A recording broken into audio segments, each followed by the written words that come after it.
DBF is a nonprofit. It depends on sponsors and donations to bring great authors to Decatur each year. Please consider a tax-deductible donation to support the festival by going to the festival website. Lastly, please take a moment to ensure that your phones are off.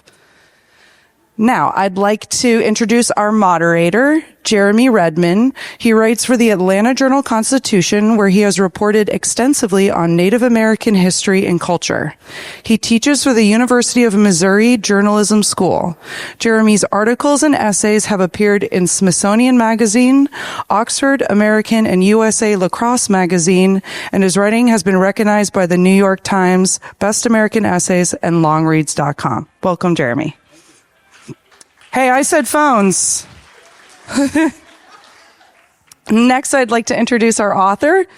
Tanya Talaga is a member of Canada's Fort Williams First Nation. She is the acclaimed author of the national bestseller, Seven Fallen Feathers and Our Relations, Finding the Path Forward. She has won numerous awards for her work, the RBC Taylor Prize, the Shaughnessy Cohen Prize Nation, the BC National Award for Canadian Nonfiction, the CBC's Nonfiction Book of the Year, and a Global and Mail Top 100 book. For more than 20 years, she was a journalist at the Toronto Star and is now a regular columnist at Globe and Mail. Welcome, Tanya. And Jeremy, over to you. All right. Good afternoon, everyone. Good to see you all. So it is notably, I just want to mention this important occasion. This is the 20th anniversary of the festival. All right. Can we get a round of applause for that? This is my 9th year of moderating or discussing running an event like this for the Decatur Book Festival. It is one of my favorite times of the year because I'm such a geek and a bookworm, and I love to be around all my kindred spirits out here. I hope you were at the keynote address last night. It was really remarkable.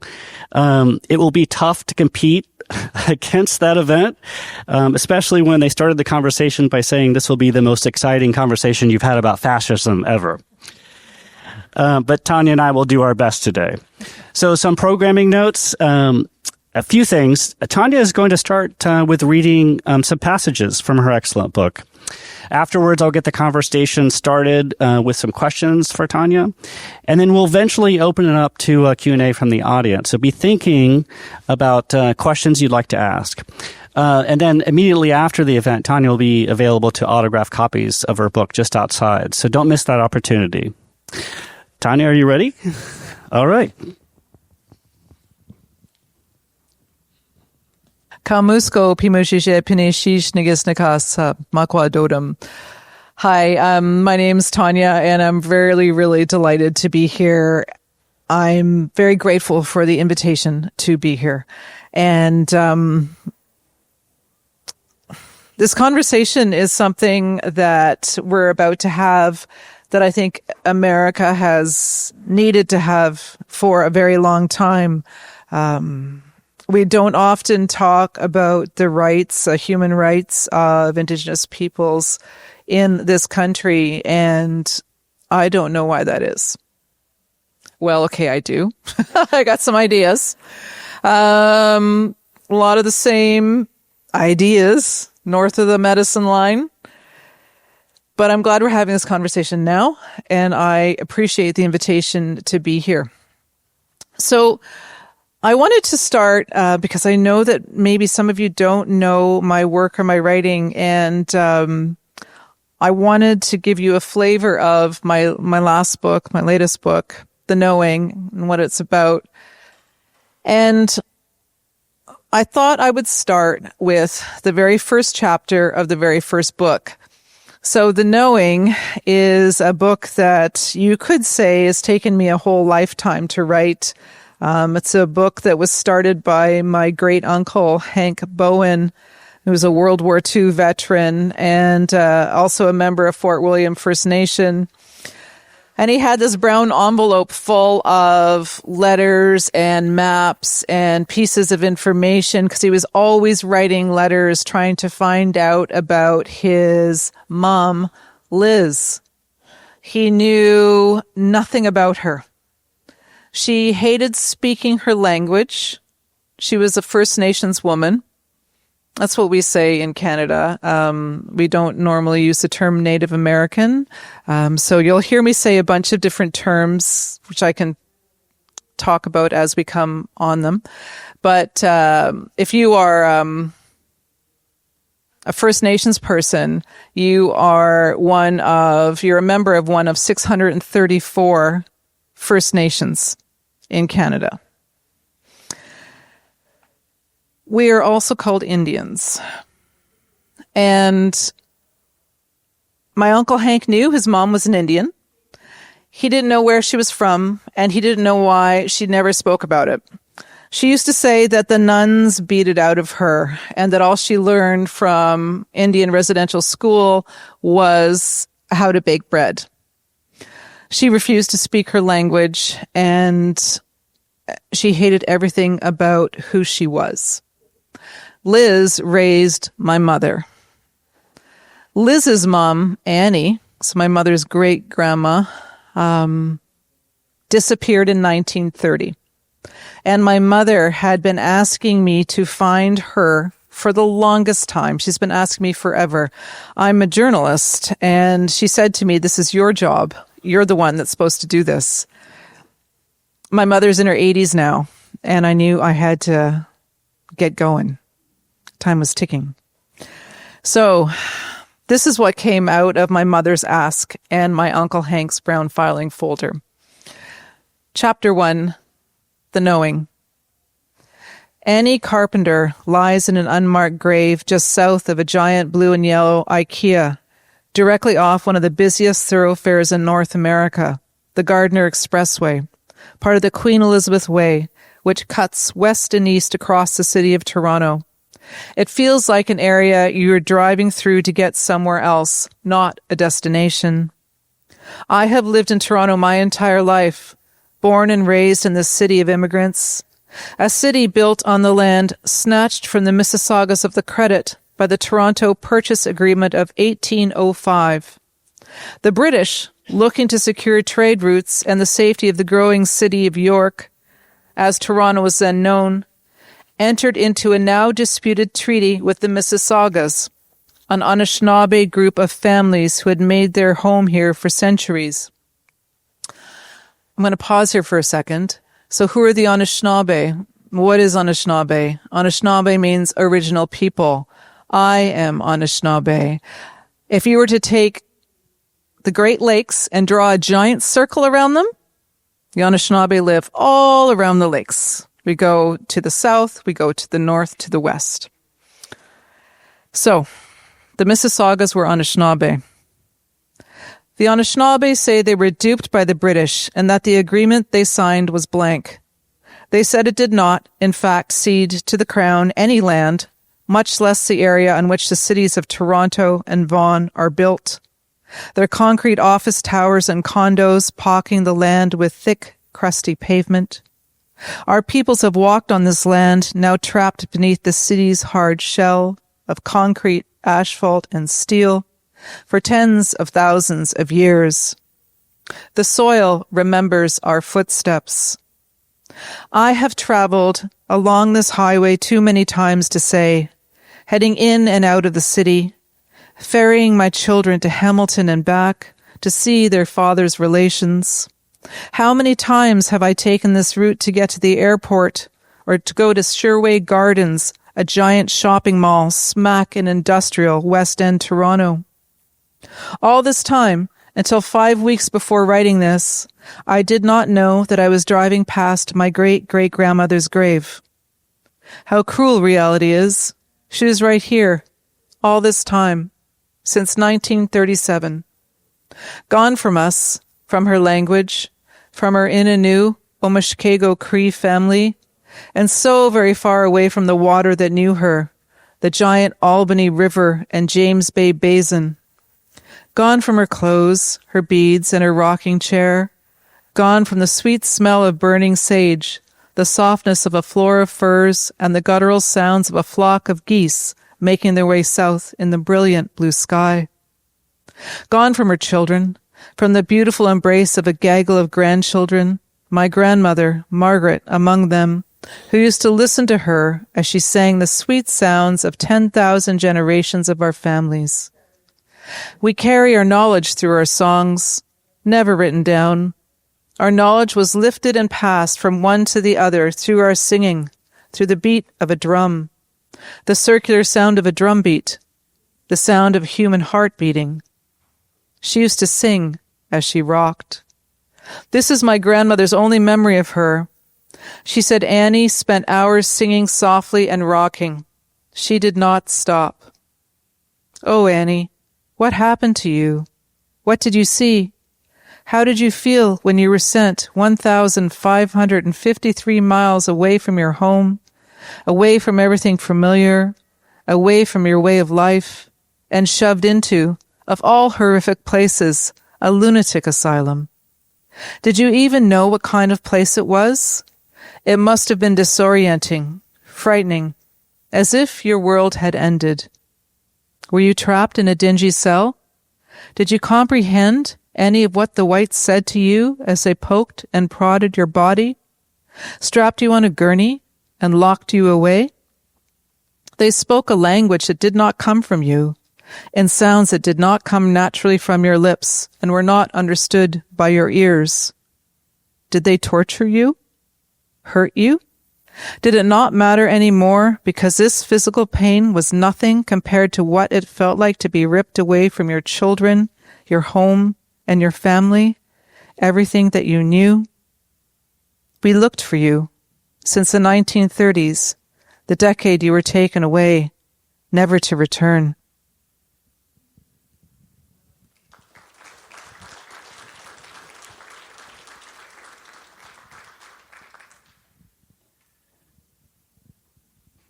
Thank you for that, Tanya.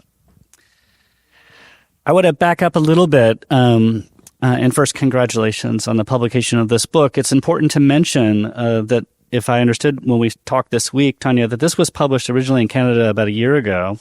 And the version that we have that I've read has a foreword for the United States. It is a bestseller in Canada, and it is being taught in Canadian schools, which is remarkable. Mm-hmm.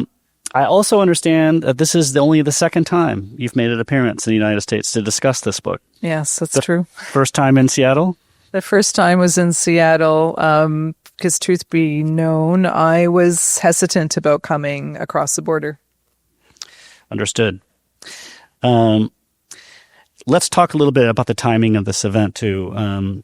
That it is significant that we're here to discuss this book just days after Canada observed National Day for Truth and Reconciliation. On September 30th of every year, people wear orange in Canada to commemorate this day. Can you tell us about the meaning of that event? For sure. So this has been the 5th September 30th that we've had, and it's a National Day of Truth and Reconciliation. It's a national holiday, kind of like Remembrance Day. And you'll see so many school children, you'll see just regular people, everybody will just be wearing these orange t-shirts. And if you've ever been in Canada then, and you've probably seen them, you're going, what the heck is this? This whole country's gone mad. Everyone wears an orange t-shirt on this day. And it's true. And it's a wonderful thing to see because the orange t-shirt is symbolic of clothing that was taken away from a child, and in particular one child by the name of Phyllis Webstad, who was a very young girl. I want to say she was around 6 years old when she went to Indian residential school, and all Indigenous children in Canada for almost, over 100 years were sent to government-funded Christian church-run schools. There were 140 of them that were recognized in a 2007 class action suit and settlement agreement that started something called, that led to September 30th and a whole bunch of other things that I talk about in the book.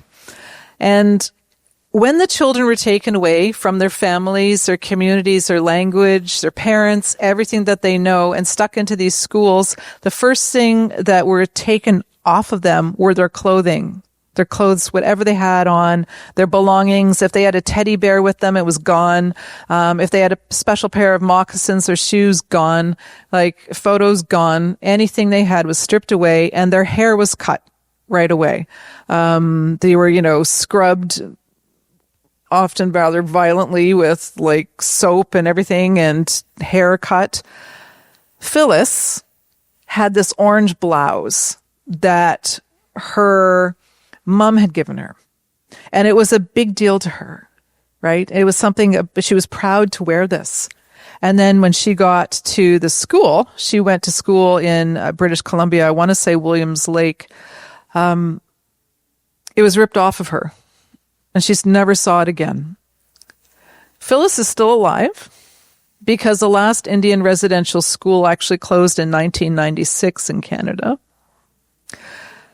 And so she did a book about, like a children's book about Orange Shirt Day, and she campaigned to make sure everybody knew about what happened to her. So now that orange shirt is symbolic for all that what the children lost. And that's why we wear orange shirts on September 30th.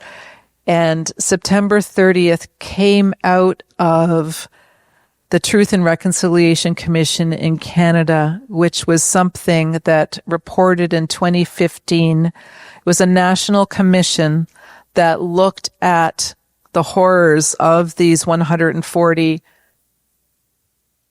Indian residential schools, what they did, how they've caused intergenerational trauma, and why we're still dealing with these things today. So one of the 94 recommendations, so to speak, the calls to action that came out of that 2015 report was to hold a special day like September 30th. And so we have one. Thank you for that. Thank you for that, Tanya. I wanted to see if we can dive more deeply into one of the biggest parts of your book is about these schools. What are they? Who ran them?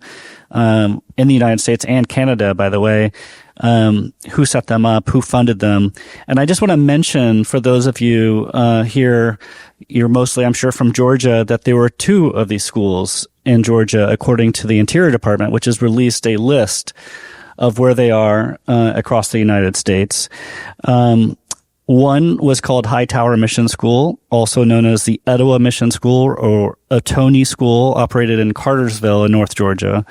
Another one was called Spring Place Mission School, also called the Spring Place Moravian Mission School. That was operated near Ellijay in an area called Spring Place. There's actually a cemetery still there that is marked. So could you tell us about the boarding schools? What were they? Who set them up? Why they ran them? So this is like something that isn't talked about enough in the United States. We are a little bit ahead of you in Canada, but we still have miles to go. Don't be fooled as well. But in America, this is like never talked about. There were, according to the Secretary of the Interior, it was Deb Haaland, who wanted this report done because she saw what was going on in Canada. There were 523 federally funded boarding schools in the United States. In Canada, we had 170 that were federally funded, but we also had provincially funded schools as well. That isn't in the 170 count. There's more. We have more than what has been federally recognized for, court reasons. In the United States, the War Department ran the schools. And that should tell you absolutely everything about what the schools were intended to do. The schools were not intended to bring wonderful education and academic prowess to children. They were to take the children away from their parents so they could clear the land. Of course, you know that in America there was also policies, Andrew Jackson and his policies of clearing the land and extermination of Indigenous people, and also of the buffalo. because killing the buffalo, millions and millions of buffalo, would kill our people. It was all part of the same playbook. We saw it north of the border too. We call it the medicine line. Take the children away, starve out whoever's left on the land, move them off the land. Why? Because settlers were coming in and a new country was being built. A country that, in Canada's sake, imperialism, colonialism, build a country, take everything you can out of it, and send all the profits back home. That was also part of it. Things shifted 500 years ago when the settlers came, and on both sides of the border, eventually boarding schools and Indian residential schools were set to do the same thing. Erase the Indian from the child. Make that child a good British citizen, a good American. Turn them into farmers, turn them into maids, laborers. Because this is another thing with both schools on either sides of the border, you will see that they were not academically set up. The curriculums on both sides were exactly the same. In the mornings, you would have academics, but in the afternoons, for just the same amount of time, you would learn how to bake, or you would learn how to clean, or to do laundry, or to farm, or to be a carpenter. You learn how to serve. That's why the schools were put together. They were intended to harm us. Tanya, I wonder, I think it would help to the audience to understand more of the context of what you just laid out for us by explaining the title of the book. That I understand the knowing from reading your book is a means of a form of knowledge and a way of seeing. Could you explain For sure. So every single, in Canada, we have, when we say Indigenous people, there are 3 different groups of Indigenous people. First Nations, Inuit, that live in the far north, and also a group called Métis. And the Métis are, their own cultural group that have come up out of First Nations people and the fur trappers and traders of the time. They have their own language, they have their own culture and everything else. So 3 distinct groups. And so when I talk, I always speak of, being a First Nations person. And it's important that you know that because we are the only ones that are governed in Canada under a race-based piece of legislation called the Indian Act. It came on our books in 1876, and the Indian Act is still law in Canada. And I am a status Indian under the eyes of the law. I have a 10-digit number beside my name, and my name is on a roll kept by the Canadian government with Indigenous Services Canada. We still call it the Department of Indian Affairs, though. And when I use the word Indian, I do so because under the eyes of Canadian law, I am a status Indian. And that is, you'll see the term Indian throughout this whole book here. And that is why I use that phrase. And it's important you know that distinction too about us, because we still, all of our lives are still affected by this law. And now I'm going off topic. And what did you want me to say? Yeah. So the knowing. This is what happens. Okay. So the knowing, this is, if you stick with me, I swear it all comes back. It's circular. It's cultural. That's what I blame it on. So every single one of our families, me as a First Nations Anishinaabe person, you grow up knowing there are people that are missing, people that are just not there. They You hear your aunties and your grandmas, you hear them talking at night about what happened to that little boy, or didn't, Uncle Leo have a son, or what happened to this person or that person. Every single one of our families have been impacted by Indian residential schools. The schools ran for over 100 years. There's no way we could get out of it. We had Indian hospitals in Canada. By the 1960s, there were 20 fully functioning Indian hospitals just for First Nations people. They were segregated hospitals. And now we have child welfare. So when the Indian residential schools closed, child welfare came in and took our children away. They continue to do so. People are missing in our families. This is what we live with. Fast forward. About 4 years ago, I'm a reporter. I got an email that came to my desk at the Globe and Mail, and it was an invitation for me to come right away to Kamloops. It was from to Kamloops to Shwepma, which is the community where the Kamloops Indian Residential School is. And they asked me to come out there because they said, there's a story that is going to hit the airwaves any second now. We have found a potential 215 graves of children here. We want you to come and write about this because we know you as a journalist. We've read your books and we trust you. Please come. I got on a plane and I went there.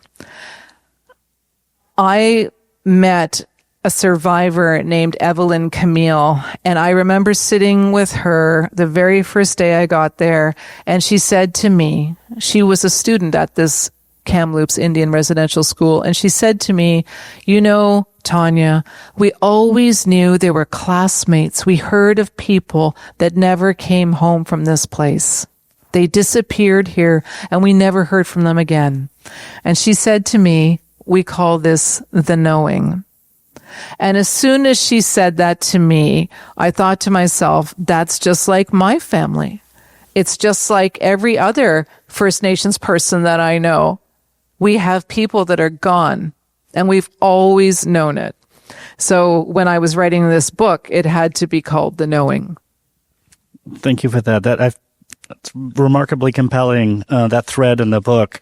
And then to pick up on something you just mentioned, I wanted to see if we could talk a little bit about just sort of the impact of it. That you wrote, Canada's Truth and Reconciliation Commission has recorded more than 3,200 deaths at these boarding schools, but yet the number is likely much higher.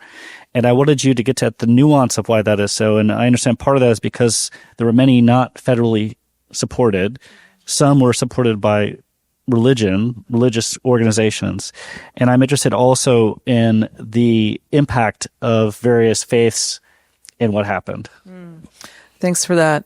So do you remember how I was telling you that in 2015, this giant report came out called the Truth and Reconciliation Commission, and there was 94 calls to action?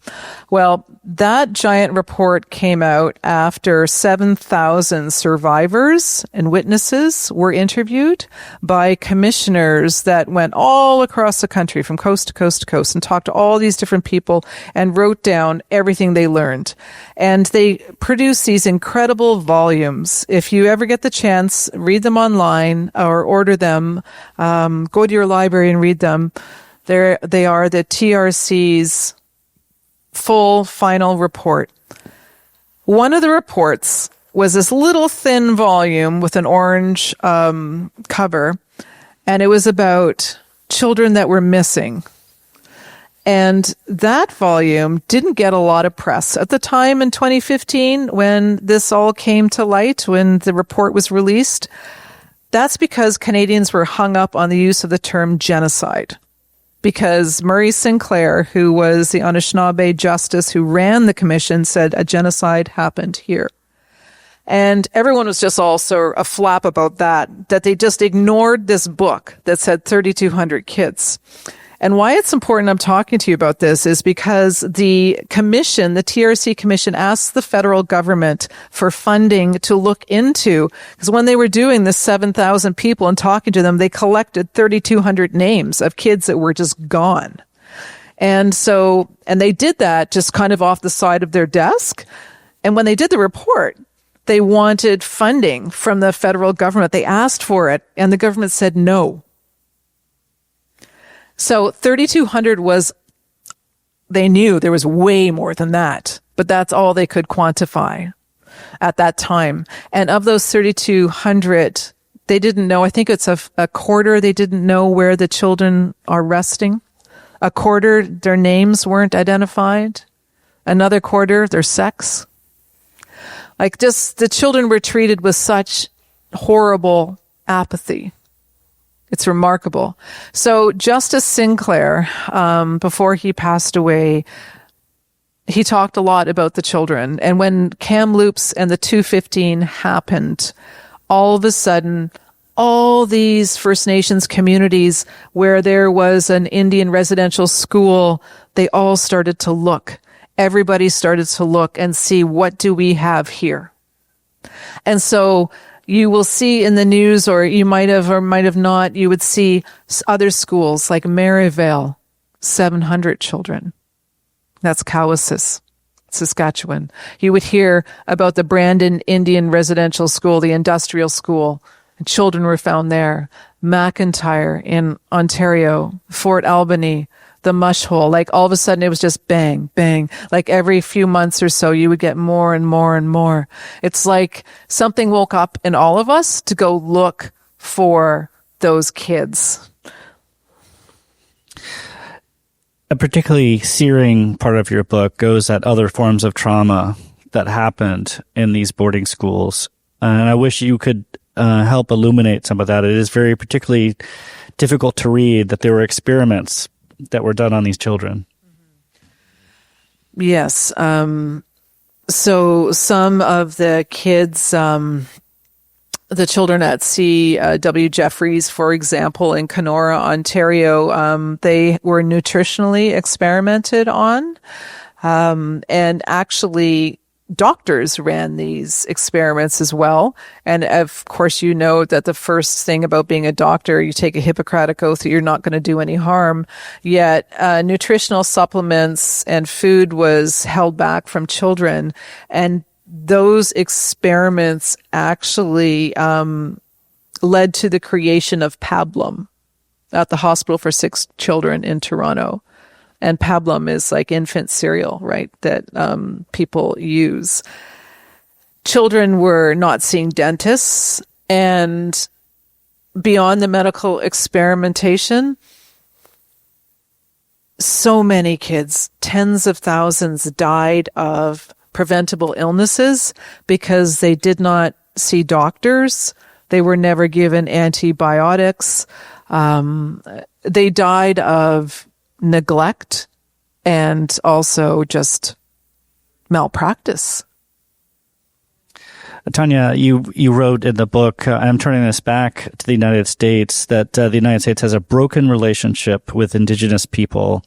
And a large reason why is the lack of atonement, recognition, acknowledgement, and accountability surrounding the schools. Could you lay out for us what the United States could do to address this? Thank you for that question. There was a movement several years back to mirror what happened in Canada with the Truth and Reconciliation Commission. And there was a movement to doing a Truth and Healing Commission here in the United States. And that movement, it seemed like there was so much promise with it too. You know, it was Republicans and Democrats, Indigenous people, so Native Americans, First Nations people, were leading the charge to make sure that this passed and this commission actually happened, because there has been no atonement whatsoever with what has happened here in America, you know. And I know you guys all know this, but General Tecumseh said, I've made hundreds of treaties across this country and I've broken every single one of them. There was no intention of the American government when they signed the treaties to actually fulfill them. It was the same in Canada. Like, it's the same playbook, right? And if you look at any other colonized Indigenous nation, you will see that as well. Brazil, you'll see it in Australia, you'll see it in the Sami lands. It's all meant to happen that way. A Truth and Healing Commission would be a beautiful thing in America, because you could get to the heart of those boarding schools and what happened there. As in Canada, there is an othering of our people south of the medicine line. You look away, kind of. You don't really get it. There was that school that was maybe at the end of your street or at the edge of your town. You didn't really know much about it, but it was there. You never really saw kids going there, but all you know is that white kids didn't go there. It was just for Indigenous kids.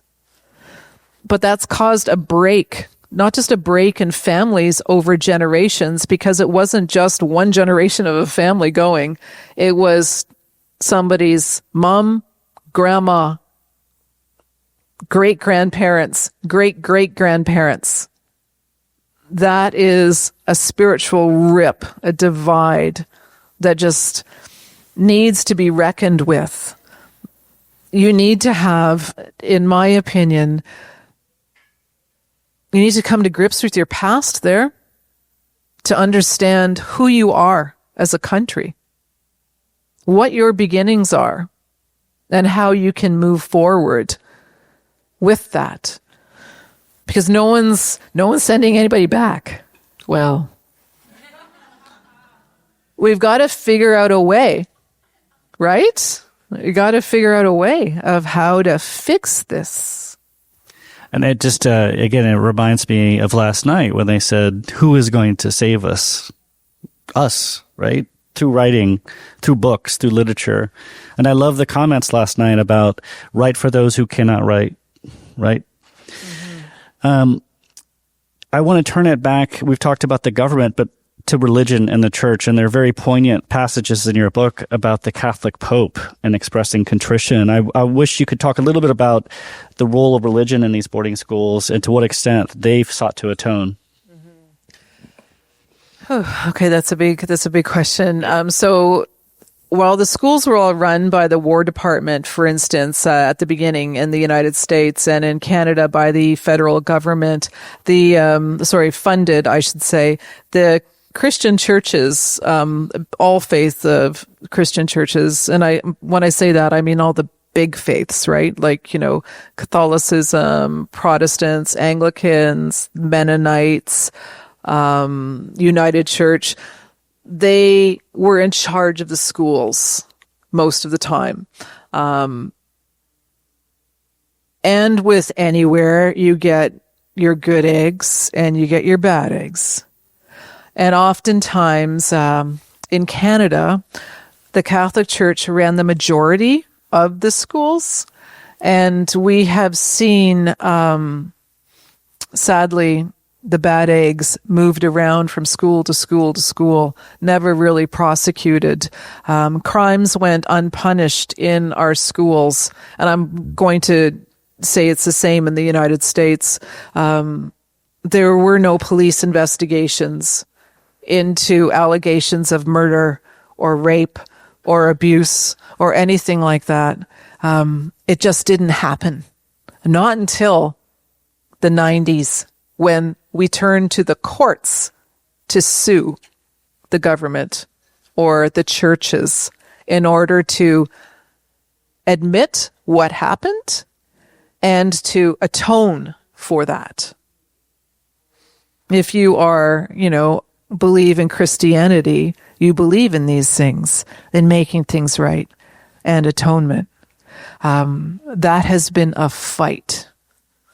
The Catholic Church holds a lot of records of what happened to our children, and that's all still in the Vatican. Individual diocese has information, and it depends on the diocese and who's running it, if you're going to get some information, if you've got a good relationship or if you don't have a good relationship. But for the most part, the churches have been very woeful to admit. One of the 94 calls to action that I was telling you about that was released in 2015 was that the Catholic Church apologizes on Canadian soil to Indigenous people for what happened in the schools. They ignored that recommendation. we had to, 8 years later, go and beg for an apology from Pope Francis, which we got. And then we got him to come to Canada, but he only went to 3 cities, and only in Edmonton did he visit an area where there used to be a residential school. There is a lot and a long way to go there. The apology was the first step, but now we're looking for more. And I'm not talking about money. I'm talking about a fundamental shift and change, or even something as easy as releasing the records. And when I say the records, I mean the attendance records of who was in the schools and what they knew of the kids. I'm going to pick up on that thread. Is that one of the things I admire about you is you're a fellow newspaper person, journalist. So that I start there. And the amount of digging you had to do for the research, it is extraordinarily well researched. The dogged reporting that it required, I can see it in reading the book. Can you talk us through how difficult it was getting the records and the dimension of this, that you were relying on the very government records, the records of the government that oppressed the Indigenous people? I'll try not to have the world's biggest answer to that, but part of the reason why I told the story of my mom's family, my grandma, her grandma, her grandma, and her grandma, was because I knew we didn't know the whole story. They went to their graves not talking about what happened to them, and I knew there was children that were gone that we just didn't know who they were or where they were. And so when the 215 happened in Kamloops, I knew it was all the same story. And the best way to tell the story is never, as a journalist, you know this too, right? Is never have a big number and just have numbers leading a story. You've got to lead by example and tell a story that people will identify with. And so I realized, and also too, as a First Nations woman, I had to be truthful and tell my own story so people knew who was telling this story. So it was easier for me to tell the story of the search for my own records and then look at everyone else's search and what was missing and extrapolate and show people this is what we're up against. Because a nation that tries to destroy you doesn't keep your records, right? In a good way. They don't care if it's got moldy or if it's wet or if it got misfiled somewhere. And so you're looking, it's like a needle in a haystack. And you're also at the mercy of whoever wrote the records down. Were they English? Were they French? Did they understand when things were said to them in Innu, in Cree? Did they understand when it was in mischief, like what they were hearing? So there's so many different spellings.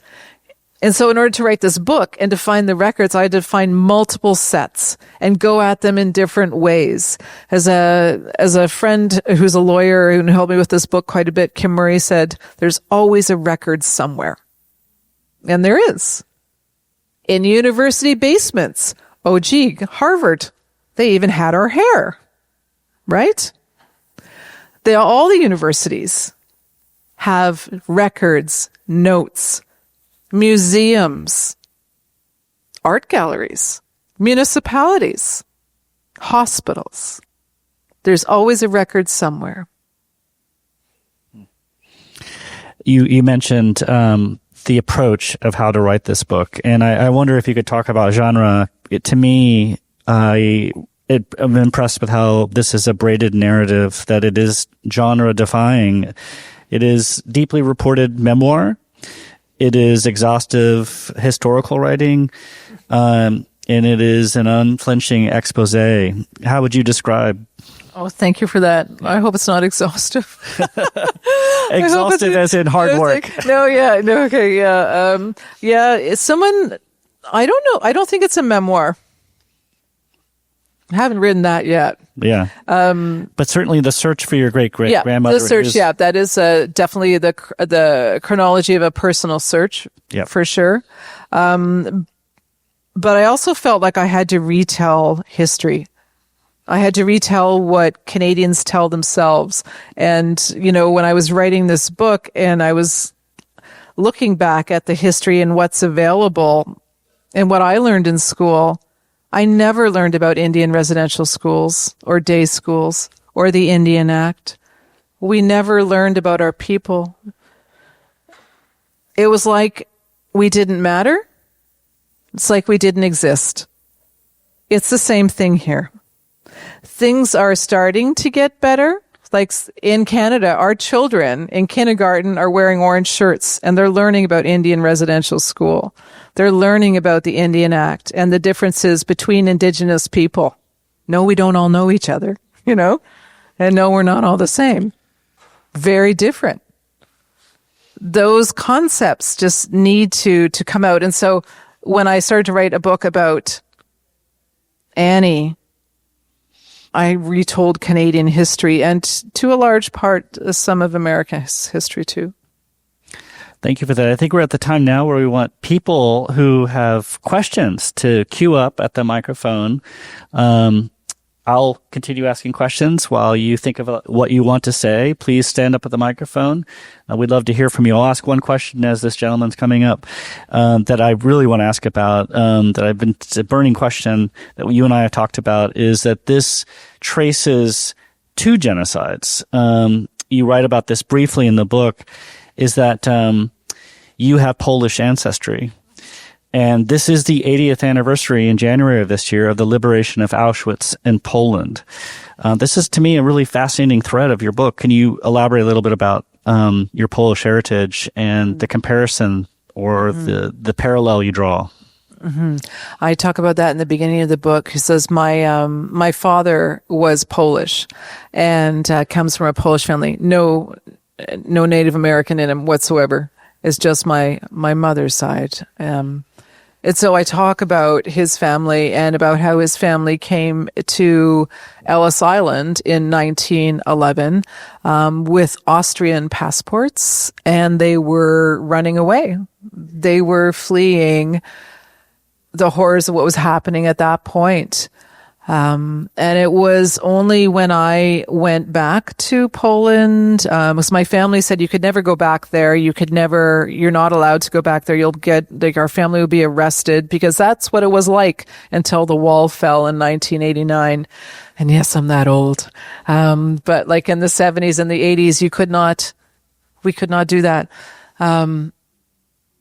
And then when I went back to Poland, I looked, and it was remarkable to see how many Talagas were sent to different concentration camps, at least 11 different camps all over Poland and Germany, and even one in France and Hungary.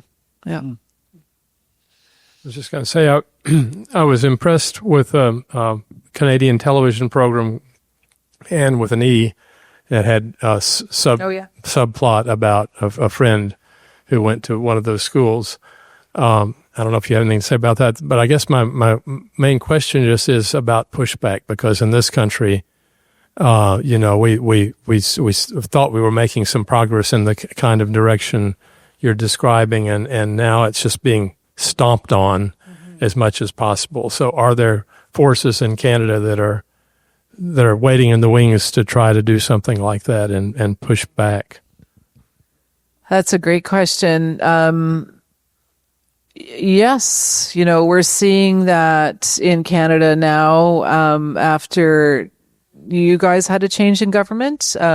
We started to see a rise as well in denialism. We call it denialism. People deny that Indian residential schools happened, or that there are any children that actually died. People will say that's just not true. You're making it up. And if I had $1 for every time somebody told me, why can't you just get over it? Because that's constant. It's constant. There will always be people whose minds you cannot change. But to answer your question in a roundabout way, the only way forward on both sides of the border, I do believe, is education reform. We have to teach the truth of what happened in this country and in Canada. Because if you don't, this is what you see. You have, again, another generation of doctors and lawyers and politicians and newspaper editors who think the old way, who learn from the old texts. The truth hasn't come in yet. And if we reform the way the curriculums are by teaching the truth, you're going to grow up a next generation of police officers and editors and doctors and politicians who don't treat people the way they're being treated now. Joshua Sharp. Hey, thanks so much. This was a fascinating, really important conversation. I wanted to know, as you talk about when the Trump administration got into office, about seeing more denialism, even in Canada. Maybe it's too soon or too hard of a question, but what are there ways to combat that? What do you see being done? Is there things being done, or where are we with that?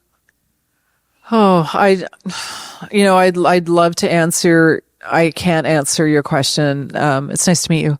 I can't answer your question about America because in Canada, yes and no. Leah Gazin, who is, she's an MP, so member of parliament for Winnipeg Centre. She brought forward legislation that would make it a hate crime. So amend the criminal code if you, denied that Indian residential school happened. And that was pretty huge. She had the criminal code amended years prior to, saying that it was a genocide. Because that was a big debate in Canada. Like, can you use that word? No, you can't. But if you look at the definition of what genocide is under the United Nations, you will see that what happened in Canada and in the United States has been a genocide. Sadly, that bill about making it denialism a crime did not pass. We have seen freedom convoys in Ottawa of people that are saying anti-vaccination, anti-this, anti-that. We are seeing definitely parallels to what is happening here. And I just hope that we're just going to reach everyone and calm everyone down and just tell them to read a book. Thank you, Josh. Yes, forgive me. Can you hear me? Yeah. I'm not sure this is a fully articulated question, but it's very hard to compare the pain of different peoples. Mm-hmm. And Gaza is, of course, very far away. Mm-hmm. And, of course, in intersectional theory, we try to say these oppressions are linked. Mm-hmm. But I just wonder, how do you personally negotiate kind of your struggle with oppression with, say, the Gaza struggle? I mean, how does it amplify or perhaps even mute out or cancel out? I can't put it quite clearly, but... Yeah. What I know is that we're seeing a genocide unfold before our eyes, and the world has let it happen, right? We've seen it in Gaza. We've seen it at the Rohingya. We see it in Sudan. We have not learned our lesson. Humanity, right? Why is that? Why is that? Why is it our children are still dying? I wrote in my column 2 weeks ago about a 12-year-old boy who was chained to what not even it was a bed in the basement, a First Nations kid, and who was starved and who died alone and wet, being held up for a whole year.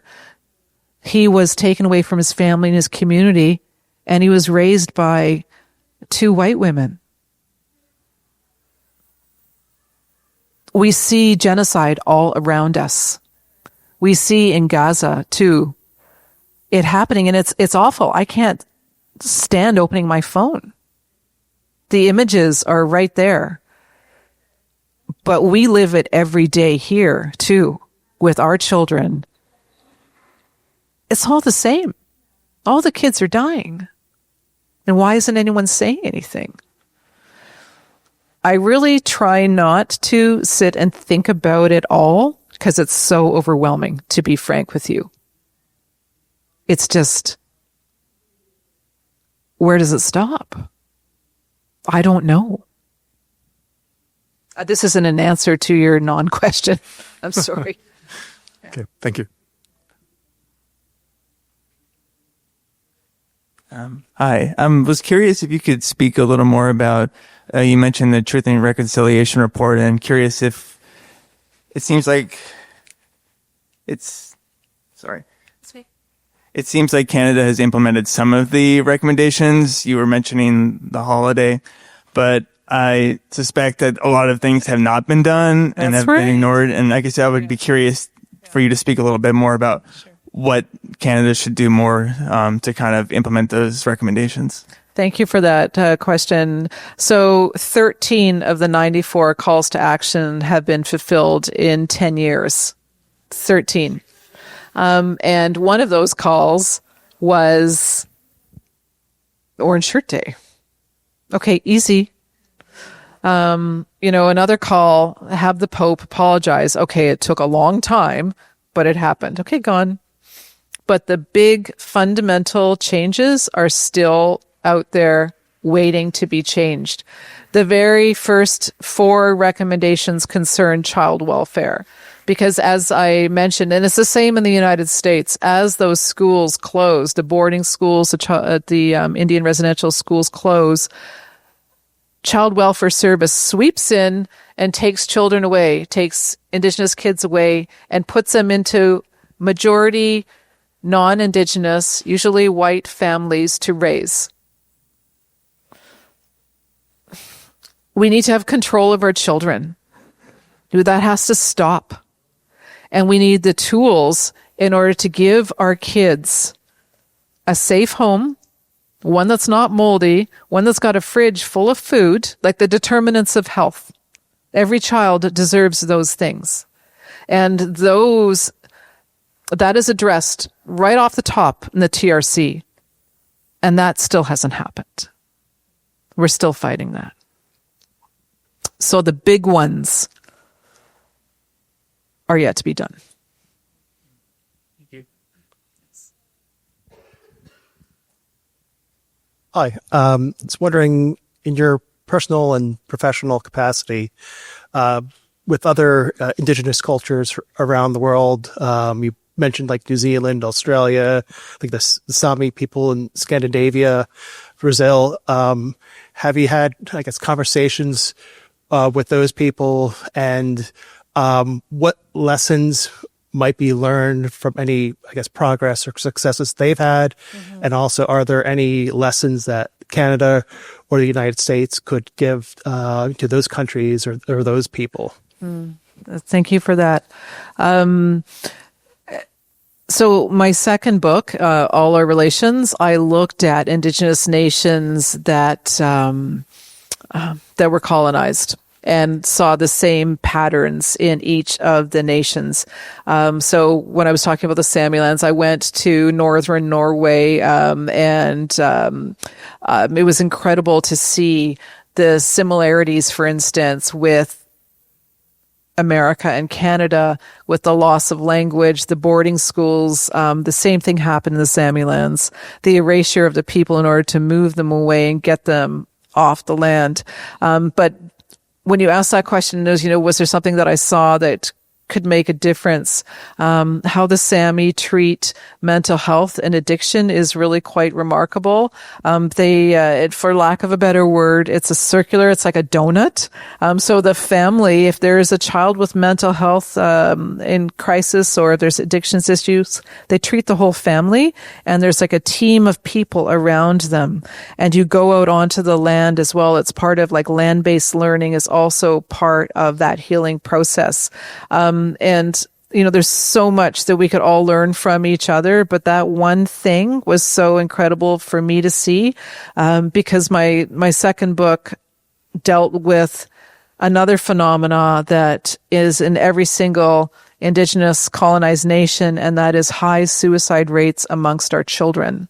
Our children take their lives when they're like 12 and 13, 14 at unbelievably high numbers. And why is that? And no one knows how to treat the kids. A return to the land and treating the family as well, not just the child, is a way forward. That's just one tiny example. Thank you both so much. Thank you.